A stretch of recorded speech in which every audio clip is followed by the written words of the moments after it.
नमस्कार, बहुत स्वागत है आप सभी का। मैं हूं आपके साथ मनु तेवतिया। और जिस पर पूरे देश की नजर थी वो है सीसीएस की बैठक, और इस बैठक में कई महत्वपूर्ण फैसले लिए गए हैं मोदी सरकार की तरफ से। पाकिस्तान को खून के आंसू रोने पड़ेंगे। पहलगाम के बदले में भारत ने पाकिस्तान की सबसे बड़ी कमजोरी पर चोट किया। भारत ने पाकिस्तान के साथ सिंधु समझौते पर तत्काल प्रभाव से रोक लगा दी है, यानी आने वाले दिनों में पाकिस्तान बूंद बूंद को तरसेगा। वहीं भारत ने सार्क और SVES वीजा पर रह रहे पाकिस्तानियों को भी जाने का अल्टीमेटम दे दिया है, यानी भारत से होने वाले पाकिस्तान के फायदे पर चोट की गई है। वहीं भारत ने पाकिस्तान उच्चायोग और भारत उच्चायोग से में कर्मचारियों की संख्या भी कम करने का फैसला लिया है। और अभी तो बस हुक्का पानी बंद किया है, पाकिस्तान पर अभी असली एक्शन बाकी है, ये बस झांकी है।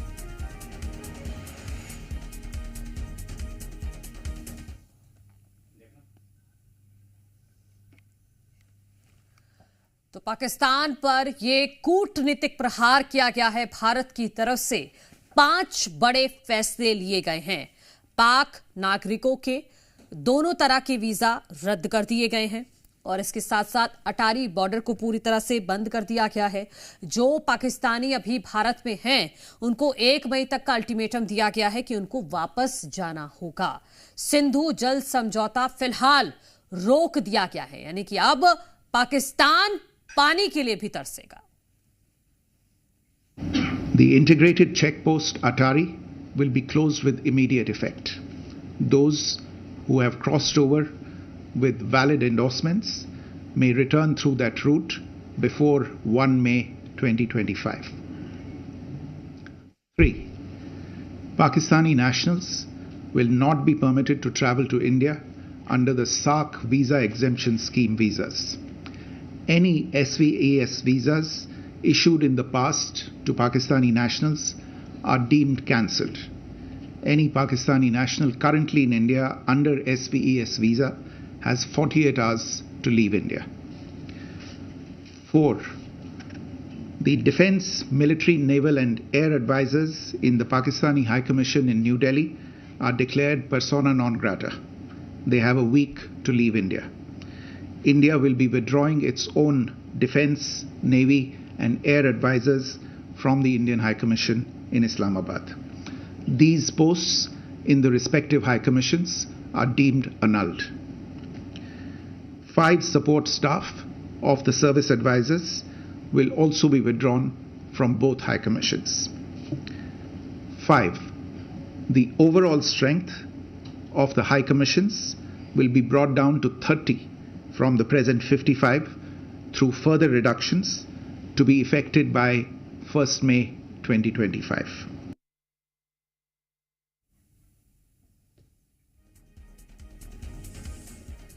तो ये जो बड़े फैसले लिए गए हैं उनके बारे में हम आपको बता रहे हैं, और इसी बीच एक और बड़ी खबर आपको बता देते हैं।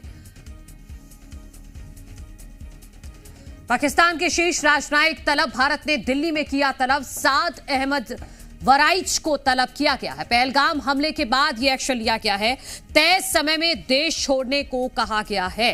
तो ये बड़ा अपडेट आपको दे दे, पाकिस्तान के शीर्ष राजनयिक को तलब किया गया है।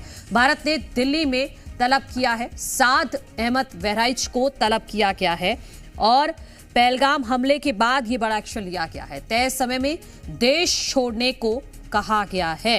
तो देर रात पाकिस्तानी उच्चायुक्त को तलब किया गया है, और ये बड़ा और सख्त कदम उठाया गया है भारत सरकार की तरफ से। देर रात पाकिस्तान के शीर्ष राजनयिक साद अहमद वराइच को तलब किया गया है, और उन्हें सभी पाकिस्तानी सैन्य राजनयिकों के लिए एक औपचारिक पर्सोना नॉन ग्रेटा नोट सौंपा गया है।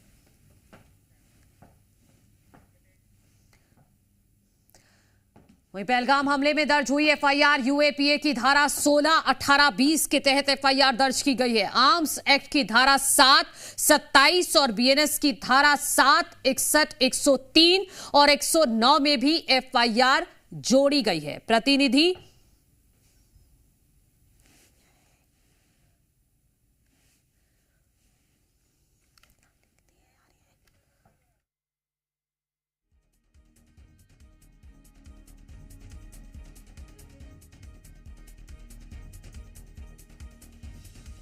में दर्ज हुई है एफआईआर। धाराएं आपको बता देते हैं। यूएपीए की धारा 16, 18, 20 के तहत एफआईआर दर्ज की गई है।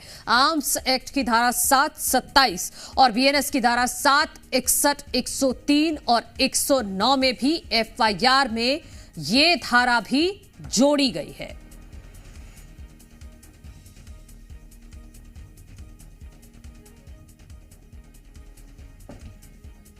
तो पहलगाम हमले से जुड़ी एक एक अपडेट आपको बता रहे हैं हम।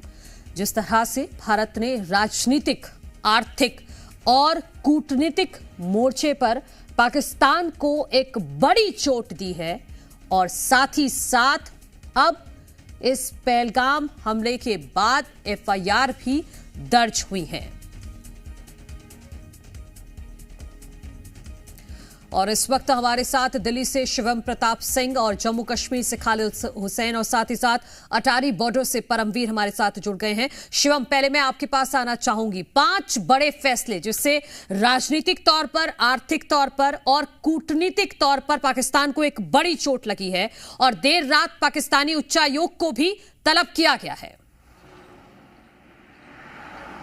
देखिए, बिल्कुल जिस तरीके से मंगलवार को पहलगाम में आतंकी हमला हुआ, 28 टूरिस्ट की हत्या कर दी गई। अब इस पूरे घटनाक्रम को लेकर भारत सरकार ने पाकिस्तान को जिम्मेदार माना है। सीसीएस की बहुत महत्वपूर्ण बैठक हुई कल शाम को। उसके बाद ये 5 बड़े फैसले लिए गए और ये दिखाते हैं कि किस तरीके से हम इसको लेकर गंभीर हैं। ये तो सिर्फ एक तरीके से कूटनीतिक, आर्थिक और रणनीतिक तौर पर एक झटका दिया है पाकिस्तान को। आने वाले समय में निश्चित तौर पर जैसा ट्रैक रिकॉर्ड रहा है और जिस तरीके की एक घटना हुई है, माना जा रहा है कि सैन्य कार्रवाई भी निश्चित है। लेकिन उससे पहले पाकिस्तान जो उच्चायोग है दिल्ली में, वहाँ पर सिक्योरिटी डिप्लॉयमेंट बहुत हैवी कर दिया गया है।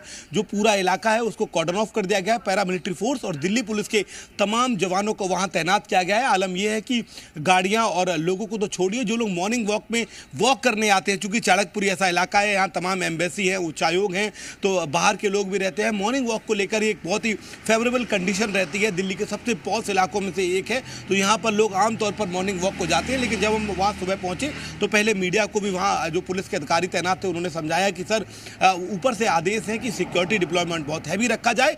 पूरे देश में बहुत नाराजगी है। ऐसे में तमाम संगठन, तमाम अलग अलग लोग पाकिस्तान उच्चायोग के बाहर प्रदर्शन की कॉल दे रहे हैं। इसको लेकर दिल्ली पुलिस और तमाम वरिष्ठ अधिकारी सतर्क है। यही एक वजह है कि पैरामिलिट्री फोर्सेस की 3 बसों को उच्चायोग के बाहर डिप्लॉयड किया गया है, जबकि आसपास की जो सड़कें हैं, आगे पीछे दाएं बाएं, वहां पर भी तमाम दिल्ली पुलिस के जवान और आला अफसर ग्राउंड जीरो पर मौजूद है। लोगों में बहुत नाराजगी है, न सिर्फ दिल्ली में बल्कि पूरे देश में, जिसके चलते रिएक्शंस आ रहे हैं। तमाम संगठनों ने आज बिल्कुल शिवम, मैं लौटूंगी आपके पास क्योंकि बीजेपी की तरफ से भी आज प्रदर्शन किया जाएगा और सर्वदलीय बैठक भी है। उसको लेकर मैं आगे आपसे जानकारी लूंगी। खालिद हुसैन हमारे सहयोगी जम्मू कश्मीर से जुड़े हुए हैं।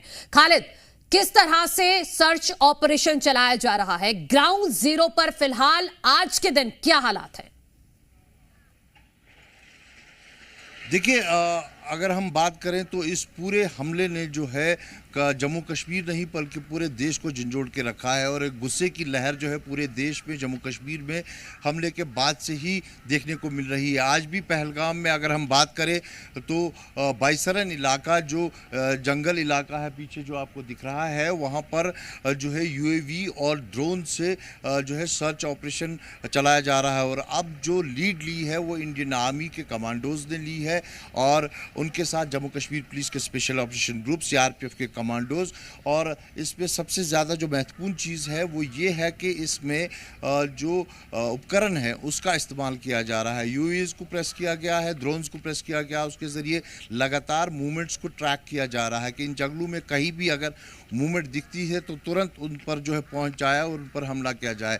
और लगातार इस पूरे जंगलों में जो है कहीं ना कहीं सर्च ऑपरेशन चल रहा है। वहीं अगर मैं बात करूं तो हमले को डिकोड करने के लिए सारी जो खुफिया विभाग विंग्स है, इंटेलिजेंस विंग्स हैं, वो इकट्ठे हुई हैं, जिसमें एनआईए भी उनके साथ है। NIA, IB, Indian intelligence, army intelligence और सीआईडी, सीआईके, ये सब वो विंग्स हैं जो एकजुट होकर काम कर रही है और उसको डिकोड करने की कोशिश कर रही है। उन ट्रैक्स को टटोला जा रहा है जो बाइसरन को कनेक्ट करती है छात्रों किश्तवाड़ से, दूसरी तरफ गांदरबल से। और इसमें जो अब तक बातें सामने आई है उसमें बताया गया है कि 6 के करीब हमलावरों की संख्या थी, जिसमें एक जो है बायसरन विंडो के बाहर रहा, 5 अंदर गए, एक सोफिस्टिकेटेड वेपन से फायर करता रहा और 4 ने किलिंग की है। और वो चारों बताया जा रहा है कि पाकिस्तानी मूल के टेररिस्ट थे और उन्होंने जो है फायरिंग की और सिर्फ मेल्स को निशाना बनाया गया और वुमेन्स पे गोली नहीं चलाई गई। लेकिन इस हमले के बाद जिस तरह से भारत ने स्टैंड लिया है, जो कल बैठक हुई उसके बाद, उससे भी काफ़ी लोग खुश हैं कि एक करारा जवाब दिया जा रहा है। लेकिन इससे ज़्यादा जवाब चाहती है जनता। बिल्कुल, तो क्योंकि अभी सिर्फ कूटनीतिक मोर्चे पर ही पाकिस्तान को चोट पहुंचाई गई है, लेकिन सैन्य कार्रवाई अभी बाकी है। खालिद, मैं लौटूंगी आपके पास, क्योंकि अब पर्यटन पर बहुत बड़ा असर इस वक्त कश्मीर पर पड़ रहा है। बहुत सारी बुकिंग्स कैंसिल हो रही हैं। आगे मैं आपसे वो समझूंगी। परमवीर के पास चलते हैं, जो हमारे सहयोगी अटारी बॉर्डर से हमारे साथ जुड़े हुए हैं। परमवीर, वहां पर क्या हालात हैं और वहां के लोग क्या कह रहे हैं? देखिए, अगर हम इस हमले की बात करें तो इसका जो परिणाम है वो पाकिस्तान को भुगतना पड़ रहा है, क्योंकि हम अटारी वाघा सरहद बॉर्डर पर मौजूद हैं। बॉर्डर बिल्कुल सील कर दिया गया है। आप देखिए कि बॉर्डर बंद कर दिया गया है। 48 घंटों का समय दे दिया गया है कि जितने भी आपके डिप्लोमेट्स हैं या जितने भी आपके कोई जल सेना वायु हैं या कोई भी है, वो वापस 48 घंटे में वो जो भी पाकिस्तान का नेशनलिस्ट है वो यहाँ से वापस इसी रास्ते से आए थे और इसी रास्ते से वापस चले जाएं। देखिए, एक बड़ी घटना थी भारत में हुई है, जिस पर एक कड़वी निंदा हम कह सकते हैं वो की जा रही है। हर कोई व्यक्ति जो भारत के साथ जुड़ा हुआ है वो इसकी निंदा कर रहा है कि ये बहुत बड़ा हमला था और निहत्थे और बच्चों पर ये गोलियां दागी गई।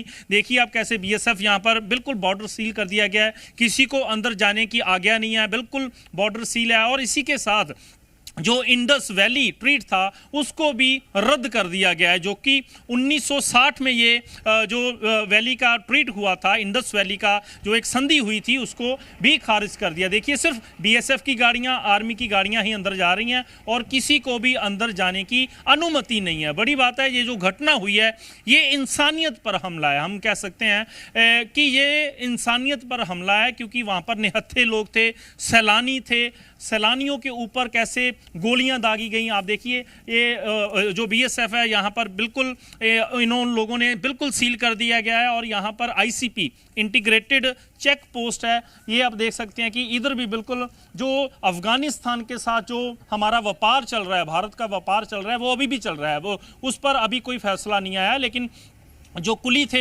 यहाँ पर मौजूद थे वो भी जा चुके हैं अंदर। जो ठीक है, मैं आगे आपसे समझूंगी परमवीर कि कितना असर पड़ेगा, क्योंकि ऐसे बहुत सारे लोग हैं जो पाकिस्तान से अटारी के जरिए रोज आते हैं भारत में और अपना व्यापार करते हैं। शिवम, आपके पास मैं आऊंगी।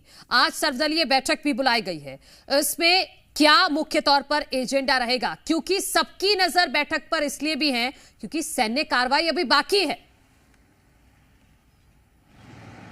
देखिए, निश्चित तौर पर पहलगाम को लेकर सर्वदलीय बैठक बुलाई है और इसकी अध्यक्षता रक्षा मंत्री राजनाथ सिंह करेंगे। सूत्र ये दावा कर रहे हैं कि इस बैठक के दौरान गृह मंत्री अमित शाह, विदेश मंत्री एस जयशंकर सभी राजनीतिक दलों को इस हमले के बारे में और उसके बाद किस तरीके की कार्रवाई की गई इसकी पूरी जानकारी देंगे। सूत्र ये भी दावा कर रहे हैं कि जिस तरीके की कूटनीतिक, आर्थिक और राजनीतिक मोर्चे पर बीते दिन CCS की बैठक में जो फैसले लिए गए, उसके बाद अभी सैन्य कार्रवाई को लेकर सभी दलों को एकमत करना और सभी से उनकी राय जानना बहुत ज़रूरी है। बीते दिनों कांग्रेस ने ये मांग भी की थी कि तुरंत ही जैसे ही हमला हुआ था उसके बाद ये मांग की थी कि सभी दलों की बैठक बुलाई जाए, एक सर्वदलीय बैठक हो जिसमें सभी जो राजनीतिक दल हैं उनसे राय ली जाए कि कैसे इस मुद्दे पर आगे बढ़ना है। यही एक बड़ी वजह है कि आज लोकसभा में नेता विपक्ष राहुल गांधी विदेश दौरे पर थे, उसको कट करके वो आज दोपहर में वापसी कर रहे हैं। माना ये जा रहा है कि शाम की बैठक में राहुल गांधी भी शामिल होंगे, जिसकी अध्यक्षता राजनाथ सिंह करेंगे। गृह मंत्री अमित शाह, विदेश मंत्री इस बैठक में मौजूद रहेंगे और तमाम राजनीतिक दलों को किस तरीके से हमला हुआ, ग्राउंड जीरो पर क्या हालात है, अब आगे की क्या स्ट्रेटजी होनी चाहिए, कैसे सभी राजनीतिक दल एक रहें ताकि पूरी दुनिया में यह संदेश जाए कि भारत आतंकवाद के खिलाफ एकजुट है। सभी राजनीतिक दल राजनीति के ऊपर उठकर इस पहलू को लेकर बेहद गंभीर है। हालांकि अभी समय तय नहीं हुआ है कि बैठक कितने बजे होगी, लेकिन बीती शाम से ही गृह मंत्री अमित शाह, रक्षा मंत्री राजनाथ सिंह ने तमाम राजनीतिक दलों से औपचारिक तौर पर बातचीत शुरू कर दी थी और जैसे ही सभी राजनीतिक दल एक टाइमिंग को लेकर हाँ भर देंगे कि ये समय सही है, उस समय ये बैठक आयोजित की जा रही है। अभी फिलहाल ये माना जा रहा है कि शाम 6 बजे ये बैठक होगी, लेकिन अभी तक इसको लेकर सरकार की तरफ से कोई कंफर्मेशन नहीं आया है, तो इसको एक समय को लेकर कंफ्यूजन है। लेकिन ये तय है कि आज शाम को ये बैठक होनी है जिसमें सभी राजनीतिक दल रहेंगे। राहुल गांधी विदेश दौरे से आ रहे हैं, तमाम और नेतागण हैं, पूर्व में कई ऐसे नेता रहे हैं जो रक्षा मंत्री के तौर पर, गृह मंत्री के तौर पर कार्य करते रहे हैं, जिनको अच्छी खासी नॉलेज है कि ऐसी सिचुएशन में क्या करना चाहिए। और यही एक वजह है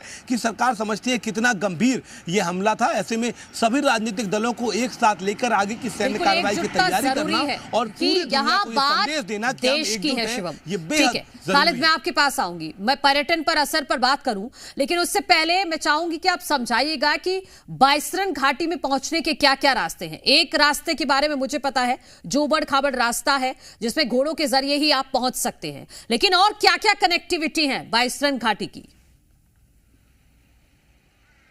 देखिए, पर्यटकों के जाने के लिए अगर हम बात करें तो एक ही रास्ता है जो जिसका आपने वर्णन किया कि वो उबड़ खाबड़ रास्ता है, जहां घोड़ों से या पैदल आप जा सकते हैं। लेकिन इसके अलावा पहाड़ी रास्ते हैं जहां से माना जा रहा है कि ये हमलावर जो इस जगह पर पहुंचे थे, और वो एक्सेस नहीं होता है आम लोगों से और पर्यटकों से। पर्यटकों के जाने के लिए सिर्फ केवल घोड़ों से जाया जा सकता है या फिर पैदल आप जा सकते हैं। और ये एक आइसोलेटेड जगह है जो मिडो है और इर्द गिर्द देवदार के घने जंगल हैं। और यहाँ पर सबसे बड़ी दुविधा की बात यह है कि इतनी ज़्यादा सिक्योरिटी उपस्थिति नहीं है। अगर हम कहें तो ना के बराबर है, ना कोई कैंप है, ना कोई मूवमेंट रहती है सिक्योरिटी की। और वहाँ पर जहाँ प्रतिदिन 1,500 से 2,000 पर्यटक जाते हैं, घोड़े वाले जाते हैं, स्थानीय लोग जाते हैं और जंगलों में जाते हैं, वहाँ पर जंगल से बीच से होते जाते हैं, तो वहाँ पर निसंदेह सुरक्षा ज़रूरी होनी चाहिए थी, लेकिन सुरक्षा वहाँ पर दिखी नहीं। और अगर आप पर्यटन की बात करें तो इस वक्त मैं पहलगाम के बाजार में खड़ा हूँ। आप देखिए, सुनसान पड़ा है ये बाजार, जो 2 दिन पहले झील रहा था। हर दुकान, हर होटल यहाँ पर 100% ऑक्यूपेंसी थी और जून तक बुकिंग थी। आज की तारीख में यहाँ हमले के बाद से 90% बुकिंग्स कैंसिल हो गई है। यहाँ पर आज भी इस हमले के बाद में जो है बंद का आह्वान किया गया है, दुकानें बंद है, लोग बड़े ही दुखी है और कहीं ना कहीं आक्रोशित भी है कि इस तरह का हमला पर्यटकों पर क्यों हुआ। क्योंकि पर्यटक विभाग की अगर बात करें तो पर्यटन उद्योग जो है हमारा कश्मीर का, वो यहाँ की इकॉनमी की रीढ़ की हड्डी है। यहाँ डायरेक्टली इनडायरेक्टली हर आदमी पर्यटन से जुड़ा हुआ है। ठीक बात है खालिद हुसैन, समय समय पर आपसे जुड़ते रहेंगे। फिलहाल बहुत शुक्रिया ग्राउंड जीरो से ये तमाम जानकारी हम तक पहुंचाने के लिए। हमारे सहयोगी शिवम भी हमारे साथ जुड़े थे, आपका भी शुक्रिया। और साथ ही साथ हमारे एक और सहयोगी जुड़े थे, आपका भी शुक्रिया। चलिए आगे बढ़ते हैं। पाकिस्तान में खौफ कायम है क्योंकि इस आतंकी हमले के तार सीधे सीधे पाकिस्तान से जुड़ रहे हैं। पाकिस्तान को डर है कि अब भारत कोई बड़ा हमला ना कर दे। सूत्रों के मुताबिक पहलगाम आतंकी हमले के बाद पाकिस्तान को सर्जिकल स्ट्राइक या एयर स्ट्राइक जैसा डर सता रहा है। क्योंकि पहलगाम में जो हुआ उससे पूरे देश में गुस्सा है। अन्य देशों ने भी इस हमले की निंदा की। इस हमले का पड़ोसी मुल्क पाकिस्तान में खौफ साफ नजर आ रहा है। खौफ इतना कि पाकिस्तानी अधिकारियों की नींद उड़ गई है, क्योंकि उन्हें इस बात का डर सताने लगा है कि कहीं भारत फिर से पाकिस्तान पर सर्जिकल स्ट्राइक न कर दे। पहलगाम में हुए हमले के बाद से ही पाकिस्तान की सेना अलर्ट पर है। सूत्रों के मुताबिक पाकिस्तान में खौफ का माहौल है। LOC से सटे अपने कई गांवों को खाली करवा लिया है। सेना के बड़े अधिकारियों की छुट्टी रद्द। पाकिस्तान में 48 घंटे का हाई अलर्ट। पाकिस्तान ने हवाई रूट बदले। रिजर्व फोर्स को अलर्ट मोड पर रखा। पाकिस्तान को सर्जिकल स्ट्राइक का डर सता रहा है। सूत्रों के मुताबिक भारत की कार्रवाई के खौफ में पाकिस्तानी वायुसेना रात भर अलर्ट पर रही। पाकिस्तान के एयर स्पेस में पाकिस्तानी वायुसेना के विमानों की हलचल असामान्य रूप से बढ़ी हुई नजर आई है। इसके साथ ही खबर है कि पहलगाम हमले के बाद पाकिस्तान में हाई लेवल बैठक बुलाई गई, जिसमें पाकिस्तानी सेना के कई अधिकारी, वहां के विदेश मंत्रालय के अधिकारी और मंत्री भी शामिल हुए। सूत्रों के मुताबिक इस बैठक के बाद पाकिस्तान ने बॉर्डर पर सेना को अलर्ट कर दिया। खबर ये भी है कि पाकिस्तानी वायुसेना ने अपने हवाई क्षेत्र में गश्त बढ़ा दी है। इन गतिविधियों को बालाकोट जैसी किसी भी संभावित भारतीय कार्रवाई से बचने की तैयारी के रूप में देखा जा रहा है। सोशल मीडिया पर वायरल कुछ पोस्ट से ये खौफ साफ नजर आ रहा है, क्योंकि पाकिस्तान को पता है कि भारत बेगुनाहों की मौतों पर चुप बैठने वाला नहीं है। ये घर में घुसकर मारने वाला भारत है। पहलगाम आतंकी हमले पर बड़ी खबर है। आज मिसाइल टेस्ट करेगा पाकिस्तान। अरेबियन सी में होगा मिसाइल टेस्ट। तो पाकिस्तान खौफ में है और इसी वजह से तीनों सेनाओं को अलर्ट पर रखा गया है और आज मिसाइल की टेस्टिंग भी करने वाला है पाकिस्तान। अरेबियन सी में मिसाइल टेस्ट करेगा।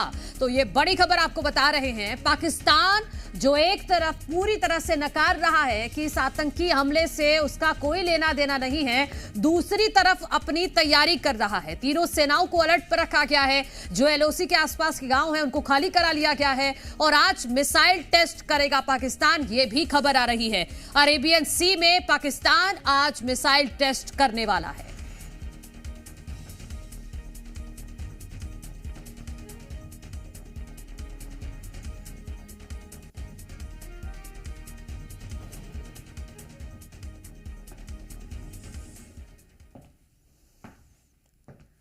वहीं पाकिस्तानी एक्सपर्ट कमर चीमा को तो ये डर सताने लगा है कि कहीं भारत की तरफ से जंग ना छेड़ दी जाए। पाकिस्तान के हवाले से बहुत सारी चीज़ें हैं जो वो कर सकते हैं। कई दफ़ा तो अब ये बातें होती हैं कि पानी के ऊपर भारत और पाकिस्तान की जंग हो सकती है। ये बातें होती हैं। अब now this is a consent, ये सवाल पैदा होते हैं कि अब भारत और पाकिस्तान के बीच में जंग हो सकती है। ये याद रखें, इस चीज़ के ऊपर जंग हो सकती है। इंडिया एक बड़ी ताकत है। दुनिया इस वक्त इंडिया की बात सुनते हैं। पहलगाम हमले की जांच जैसे जैसे आगे बढ़ रही है, नए नए खुलासे हो रहे हैं। सूत्रों के मुताबिक इस हमले की साजिश रावलकोट में रची गई थी। लश्कर ए तैयबा का डेप्यूटी चीफ सैफुल्लाह खालिद ही पहलगाम आतंकी हमले का मास्टरमाइंड है। आपको कश्मीर में भी नक्शे धारे बदले हुए नजर आए। और ठीक इस बयान के 3 दिन बाद यानी 22 अप्रैल को पहलगाम में हिंदुओं को चुन चुनकर गोलियों से छलनी कर दिया गया। 3 दिन पुराने इस बयान पर गौर करें तो ये कहा जा रहा है कि इस हमले की बिसात 19 अप्रैल को रावलकोट में रची जा रही थी। यहाँ कुछ दिन पहले लश्कर ए तैयबा और जम्मू कश्मीर यूनाइटेड मूवमेंट के आतंकियों की बैठक हुई थी, जिसके बाद ये कहा जा सकता है कि सैफुल्लाह कसूरी ही पहलगाम हमले का मास्टरमाइंड है। लश्कर के 2 कमांडर हमले में शामिल 2 आतंकियों की पहचान, आदिल गौरी, आसिफ शेख की पहचान। रावलपिंडी में रची गई हमले की साजिश। हमले की जिम्मेदारी जिस आतंकी संगठन TRF यानी कि द रेजिस्टेंट फ्रंट ने ली, वो लश्कर का ही शैडो ग्रुप है और लश्कर